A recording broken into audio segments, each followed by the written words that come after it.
All right, so here we are for my final project of the Foundations of Public Health course, led by Dr. Stone. This is Natalie LePera and my presentation, Conquering AIDS, the Spectrum of Prevention.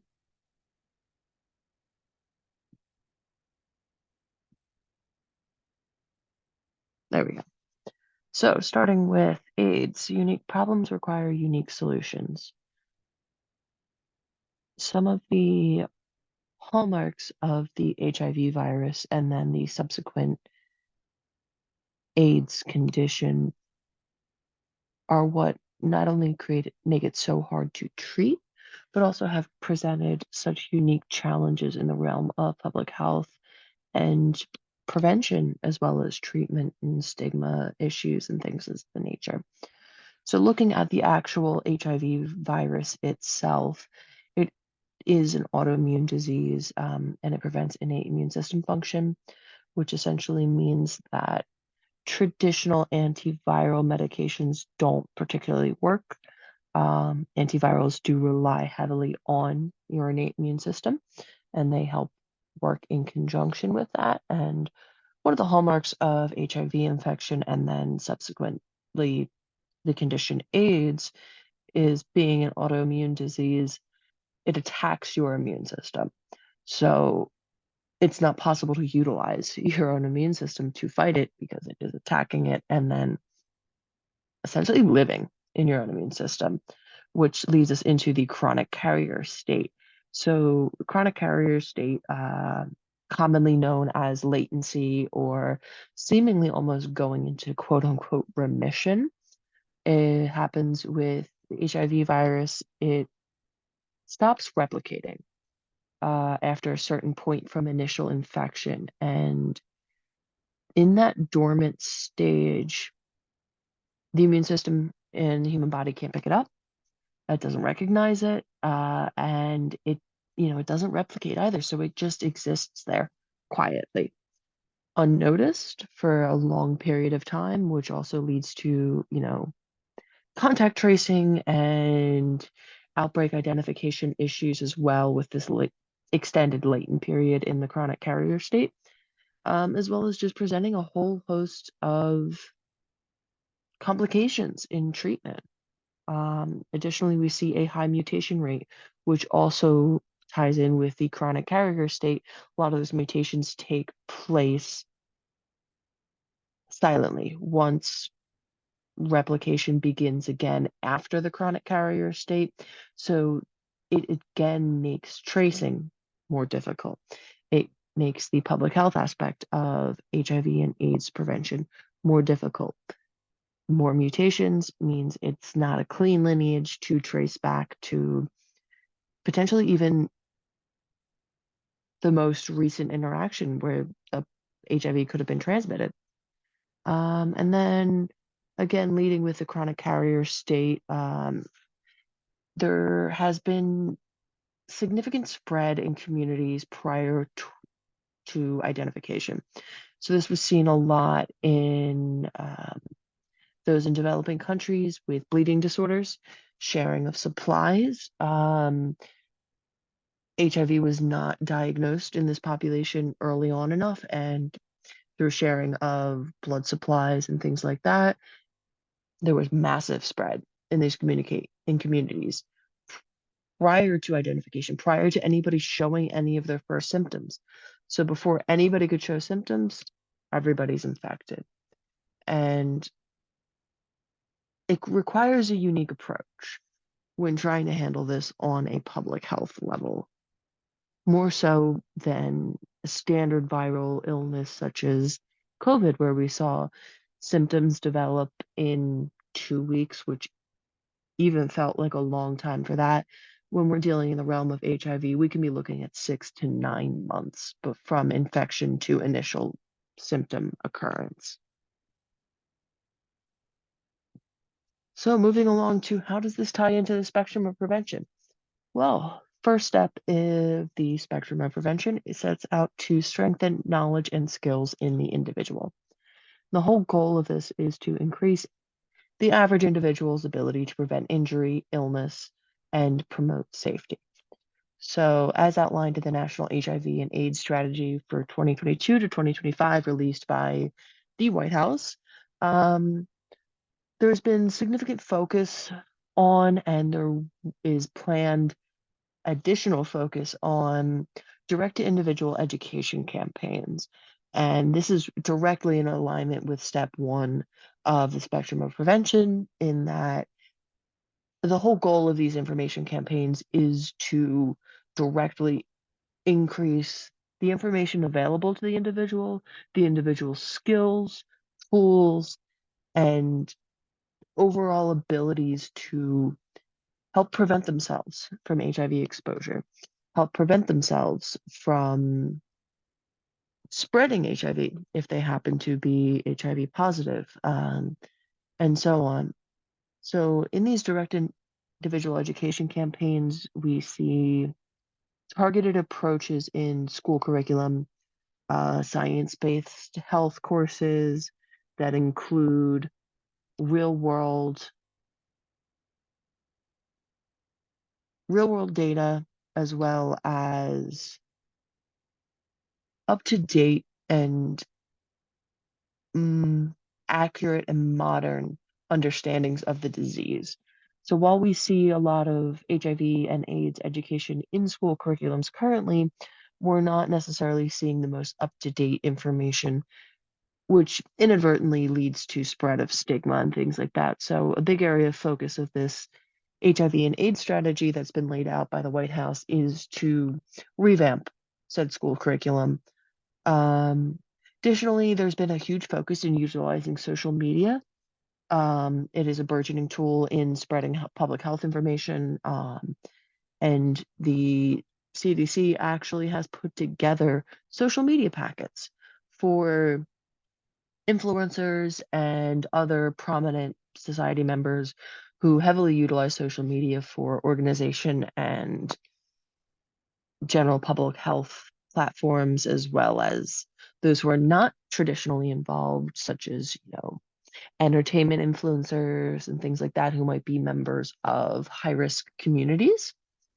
So that's a new area of approach, trying to target the individual. Social media is great for that. It is direct to the individual. Television ads as well have been seen and will be increasing. Most people by now have seen a commercial for some sort of PrEP, some sort of safe sex promotion, some sort of general let's end HIV and AIDS. And that is all falling under, excuse me, that's all falling under step one of the spectrum of prevention. And then additionally, a huge focus has recently been pushed on plain language web presence.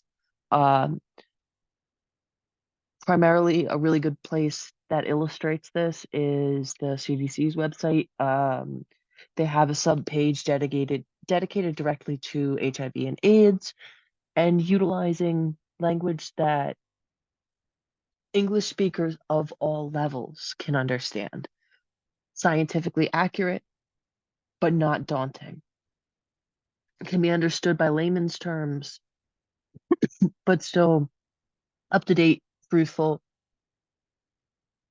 concise, correct, pretty much the type of language that you would be wanting in an informed consent.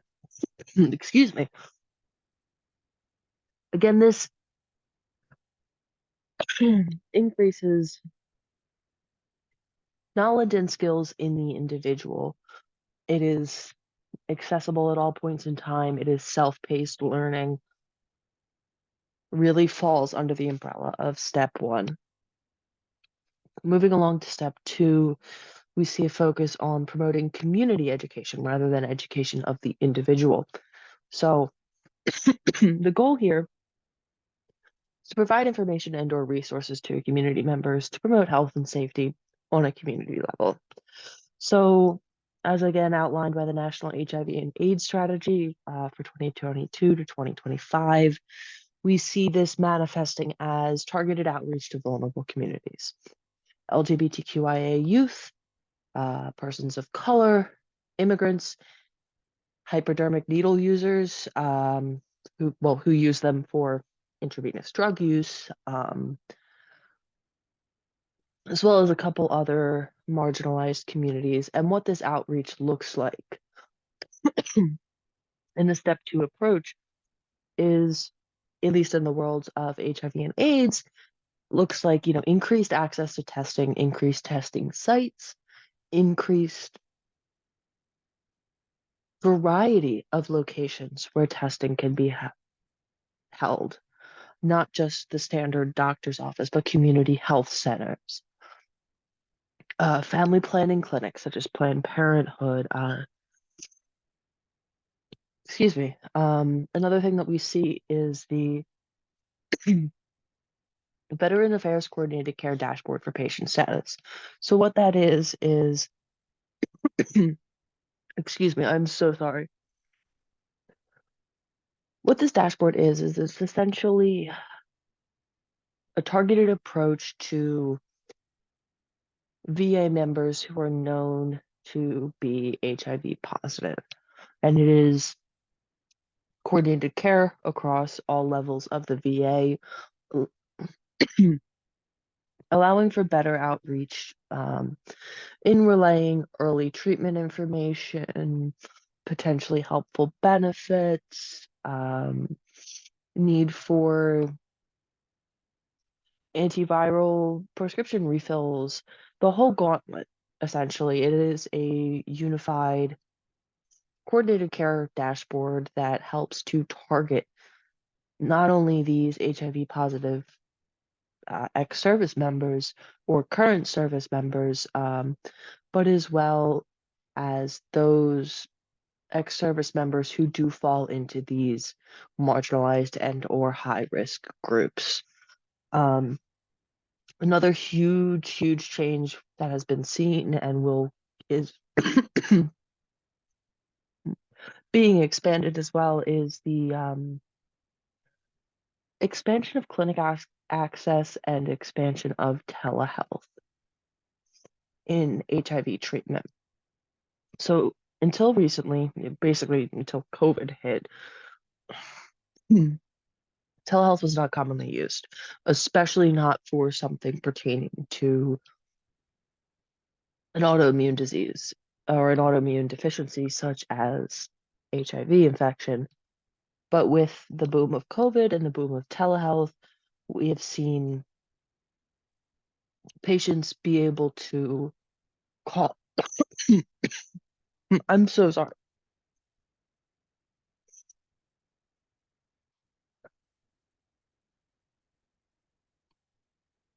We've seen patients be able to receive,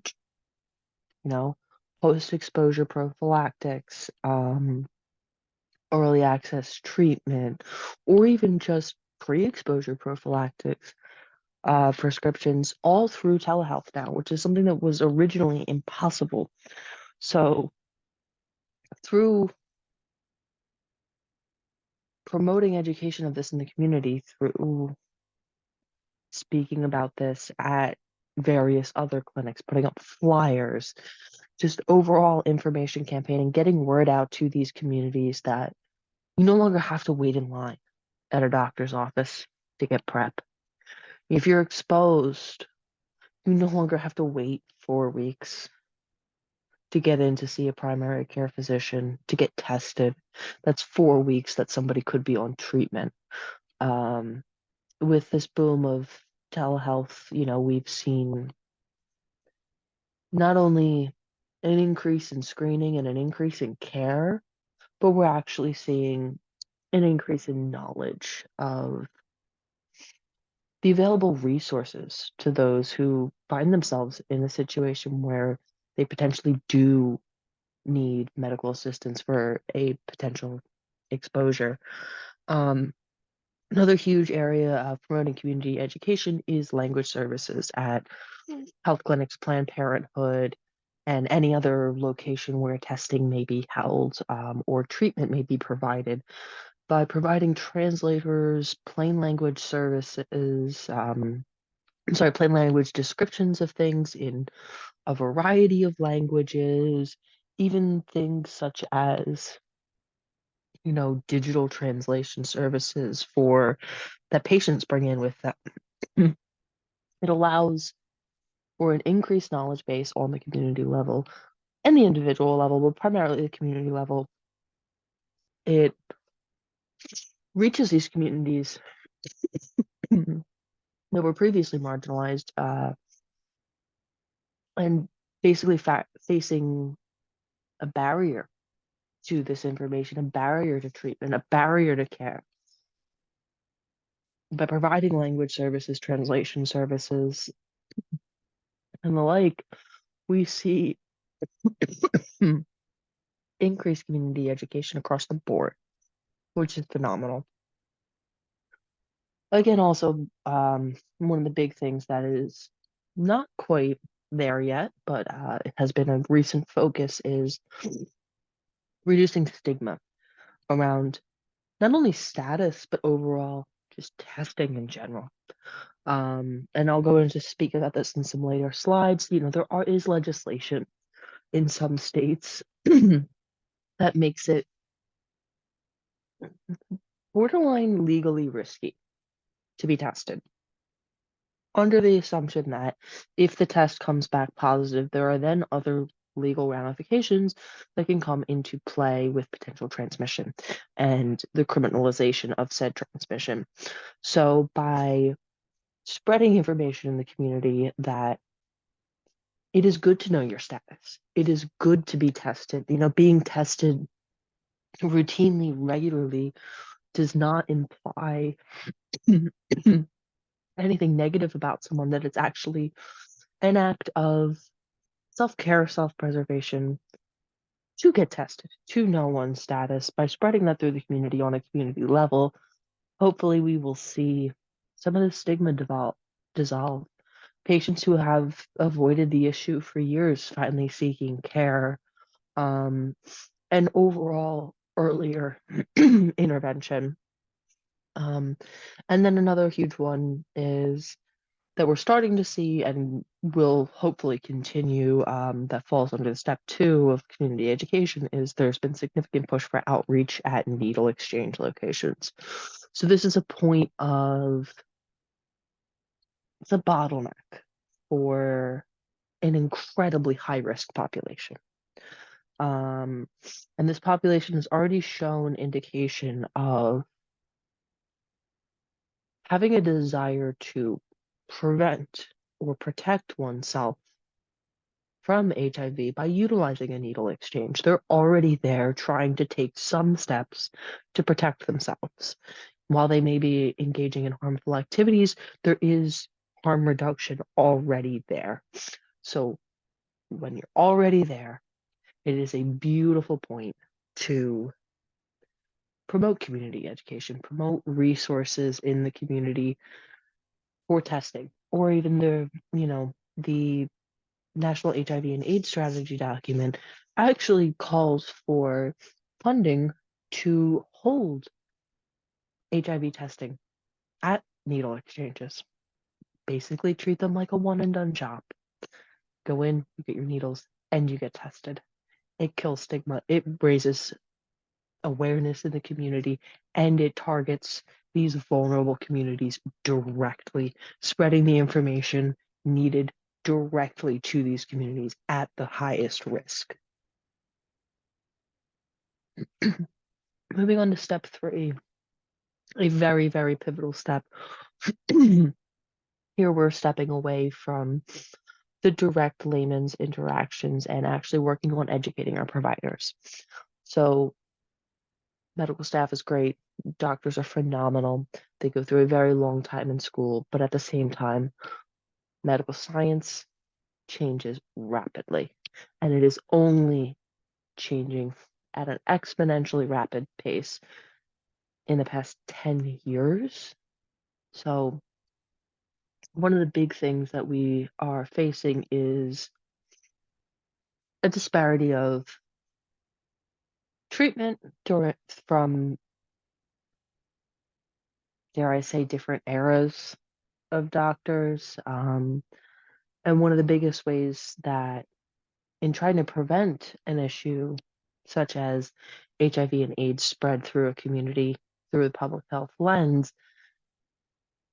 having providers that are not up to the forefront of education or that are unconsciously promoting outdated and inaccurate stigma will hold us back as a whole and prevent us from preventing. So, in the world of HIV and AIDS prevention, this really looks like the status neutral approach, which is the biggest push that we're seeing in the newest wave of educating providers, because these are the people that will be disseminating the information to the general populace, regardless of their status. And that is the whole thing about the status neutral approach. It is supposed to be regardless of status. So, patient comes in for testing. Regardless of what the outcome is, they're going to be getting information. They're going to be getting some sort of medication or access to medication, be it pre or post exposure prophylactics, be it actual, you know, antiviral treatments for HIV. There's a whole litany of possibilities, but by training doctors to utilize this status neutral approach, not only are they stepping into potential treatment plans with a patient utilizing the most accurate and the most up to date knowledge that we have as a scientific community as a whole, but they're also working directly to reduce stigma around status by utilizing this status neutral approach and by educating doctors to utilize this status neutral approach. It promotes return to testing facilities.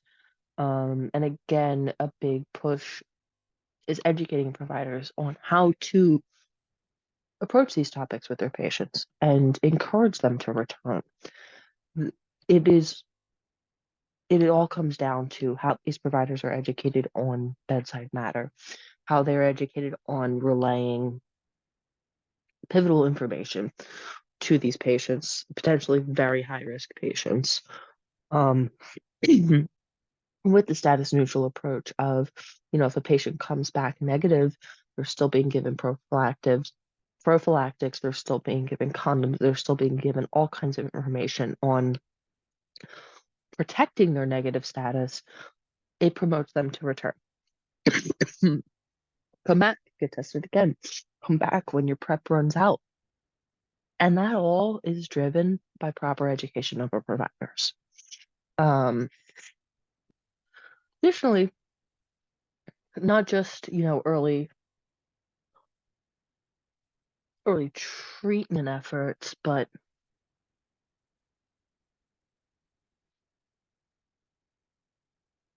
it encourages educating our providers encourages both early treatment efforts and burgeoning treatment efforts, novel treatment efforts.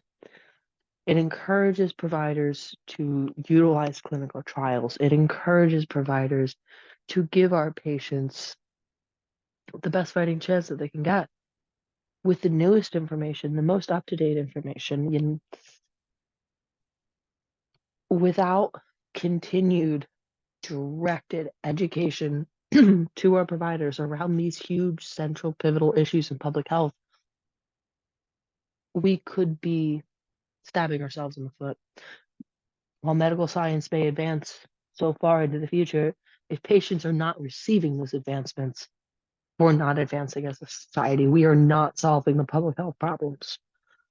And then again, further with educating providers, one of the newest pieces that the HIV and AIDS strategy plan was outlining as the next wave of approach in educating current and future providers is the newest understanding of undetectable equals untransmittable. So this was something that, if as a provider, a person had not kept up to date with education and what's going on in medical science for, say, even the past 5 years, they would be missing this huge piece of information of undetectable equals untransmittable. And that is now a huge focus in not only the status neutral approach, but in all of HIV treatment together.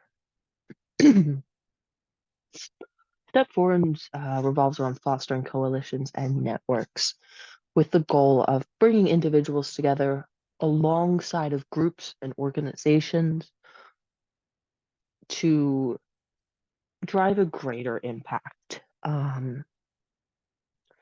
So in the world of HIV and AIDS prevention, this looks like increased government funding and incentives for ancillary support programs, such as organizations that would not normally be involved in healthcare, medical research, and things of the like, stepping up to help in the ways that they can. So one of the big things is nutrition programs for those who are at risk or HIV positive. Um, with HIV being an autoimmune disease, we see weight loss and malnutrition as very, very common impacts of the disease. So early access to nutrition programs is pivotal. It's huge, and it is something that can be handled by non-health specific organizations. It can help improve quality of life and take some of the burden off of these healthcare organizations and, just overall improve the lifespan and quality of life for these patients. Additional ancillary support programs that are being pushed for are community career services to help those who are HIV positive to have support with work-life balance and other things that come into play with when you are living with a positive status. Helping to navigate these patients through potential discrimination issues. While discrimination is legal, it happens all the time. So helping them navigate through that, helping them navigate through just how to take off of work for any sort of infusion treatment that may be necessary, how to discuss your status in the workplace if one feels comfortable or if they feel like they need to let their HR department know. And all of these approaches are not something that we would normally see by just having a board of doctors or just having a board of scientists or just having a board of pharmacists. This truly comes from the collaboration of individuals who are living the life and walking the walk, partnering together with these groups and these organizations to bounce ideas off of each other and find creative and innovative and helpful approaches from all aspects.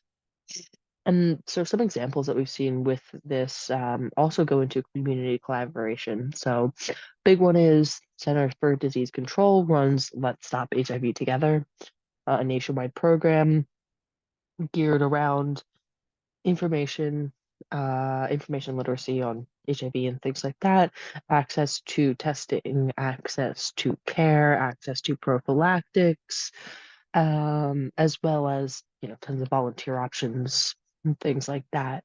And one of their big focuses as well is they um, they are the organization that provides all of the social media campaigns pre-made, ready for everybody to go and post. It's a phenomenal new approach.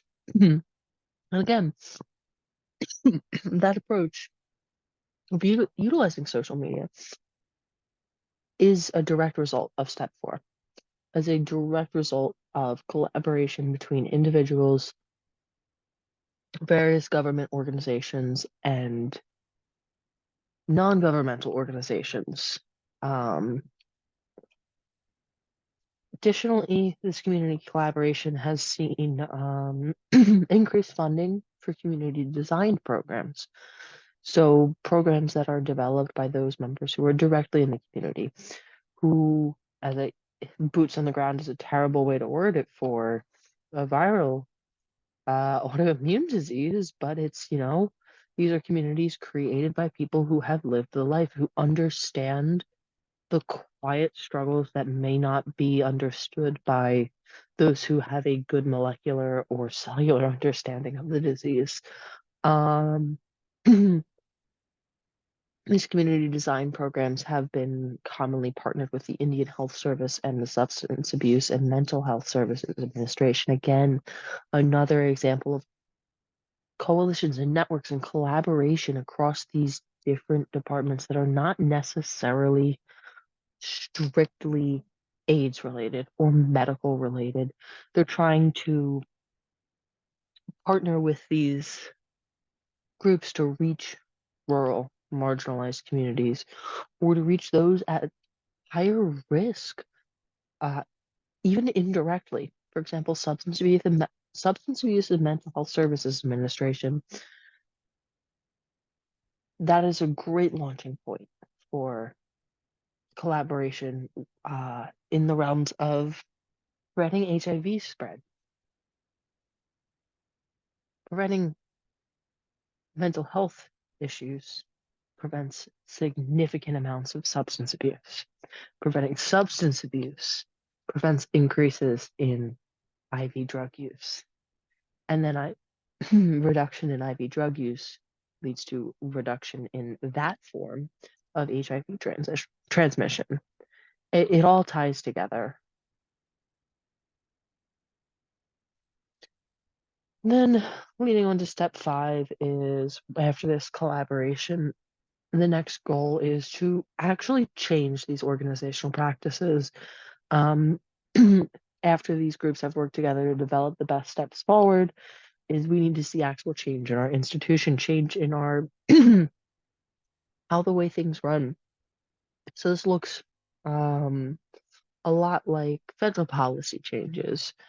One of the biggest ones was previously funding determinations for HIV care for communities was based off of per capita caseload. So how many people in that community, for example, let's take a state county. State would receive X amount of dollars based off of the number of cases in their community. They have finally dropped that. By measuring active cases and determining funding based off of that, there is a huge gap in funding because not everybody is diagnosed, not everybody is honest about their status. And then on top of it, with what I was previously speaking of, where there's this period of dormancy, it's very easy to miss a patient. And then we're also coming up with the, undetectable equals untransmittable. So it leads to a whole other host of problems of how does one determine funding based off of, do we go off active cases? Do we go off medical record history? And so overall, there was just a big push to just get rid of that sort of money management and just treat it more on a preventative basis rather than divvying up money just based off of who needs it. The new approach is everybody needs it. There is always need for HIV preventative services because we need to stop this together. Um, Another change was a recent big push over the past couple of years with COVID was the ability to get PrEP through telehealth appointments. That was direct policy change that was allowed, and it has brought huge success. Especially the nature of what PrEP is. It's pre-exposure prophylactics. It's preventative care, and that was considered to be a huge change that was needed and pushed for and happened. Um, Another huge change that has happened and that is still being pushed for in other areas is funding for home HIV test distribution programs. So allowing patients to test at home, giving them the tools to test at home. reducing the barriers for entry. And so this has been a huge push. And while funding doesn't necessarily sound like a change to organizational practices or a change to regulation, funding is tied directly to because it's the regulation that determines where the money goes, where the funding goes. Um, and again, we've also seen this through, increased funding to public funding to needle exchange programs, permitting mail order and home delivery for HIV medications. And then now, after the last step, we get to influencing policy and legislation, which is slightly different. This is where it comes into the actual laws. And what I was previously mentioning before was the biggest one was the removal or reduction of HIV criminal exposure laws. As of from 2014 to now, there have been 9 states that have removed their criminal exposure laws in relation to HIV, and these laws were based around old knowledge of the disease that is not necessarily applicable anymore. Now that we've gotten to a stage where undetectable equals untransmittable, it is determined unethical and unfair, and a whole other host of incomprehensible, awful adjectives, basically, a whole host of awful adjectives. These laws were just not up to date with our current understanding and the current science behind the disease. So 9 states and hopefully a lot more went in and actually changed their legislation. They changed their policies. And this was through direct influence, pushing from these groups that were, paired up of community members and doctors and leaders and all of that. It is the culmination of all of those efforts, is the actual policy change. Another one that we've seen is an increase in disability rights and protections for those who are HIV positive. And as well, the National HIV and AIDS Strategy of 2022 to 2025 has laid out some goals of places where policy is being discussed currently for pushes for change. Change happens slowly. Policy and law is the last thing always to change. So there's been a big push as well for increased penalties for hate crimes, related to and unrelated to status. And then as well, privacy protection during surveillance, because HIV surveillance is very important. Outbreak identification is incredibly important. But then at the same time, we run into the world of data privacy. How do we balance the need for sentinel surveillance systems with the requirements of HIPAA, with the requirements of EU GCPR? Um, how do we balance the need for both just cybersecurity data privacy as well as status privacy with sentinel surveillance systems? And that last piece is not something that people have entirely worked out. But again, there is big push for these groups that are collaborating to work on potential changes to these laws. They are working on the strategies as we speak. They are working on the best approaches to change these laws ethically, fairly, and in ways that will stick, because as I just said, policy is the last piece to change. Policy is the slowest of all of these.